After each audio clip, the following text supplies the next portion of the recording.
Let's switch gears and O.J. Simpson in all of that, happens. The Bronco, the whole thing. You're out there at the time by coincidence, or they immediately flew you out there because O.J. was on the Bills and things. Well, here's what happened. Because I know you were really intertwined with that for Yeah. for a while. Here's what happened. I knew him. We knew him very well because he was a part owner of WKBW TV. No way. Oh, wow. Yeah. It was owned by Cap Cities. And when Cap Cities bought the ABC TV network, they had to divest some things. They sold WKBW because Warren Buffett owned the Buffalo News, and he was a big Cap Cities shareholder.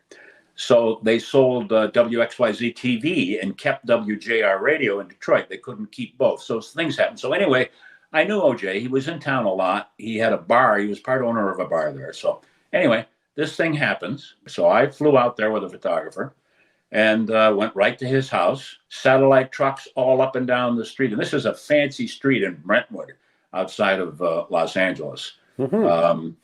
And it was just a zoo. Bill O'Reilly was there. At that time, he was the host of Inside Edition, and he'd anchor his show every night. And we'd be there. Kardashian would come out. He came out one day, and I gave him my card. I said, "Tell OJ I'm out here." OJ didn't come out. So I was doing all the live reports for ABC, all the ABC affiliates all over the country, because in those days, they didn't have their own, stringers. Anyway, we get called downtown, police headquarters, Parker Center. Okay, OJ's turned himself in. We're all sitting there, and the police commissioner says, he never showed up. He's a fugitive. So we all go running outside to get ready to go live.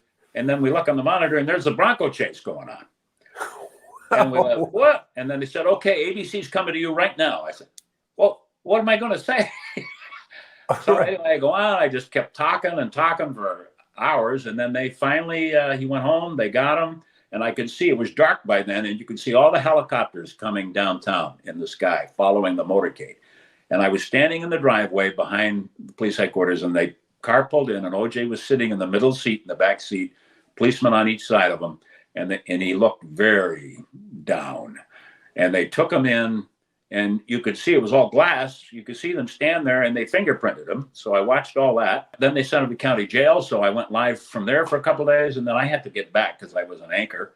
So when the trial started, I went out and I covered the first week of the trial, and then we sent someone else. So that's how that all happened, because he was such a part of Buffalo. The Buffalo Bills are the biggest thing that has ever been and ever will be in Western New York. If they ever lost that team, the whole psyche would go down the drain. So that's how big he was.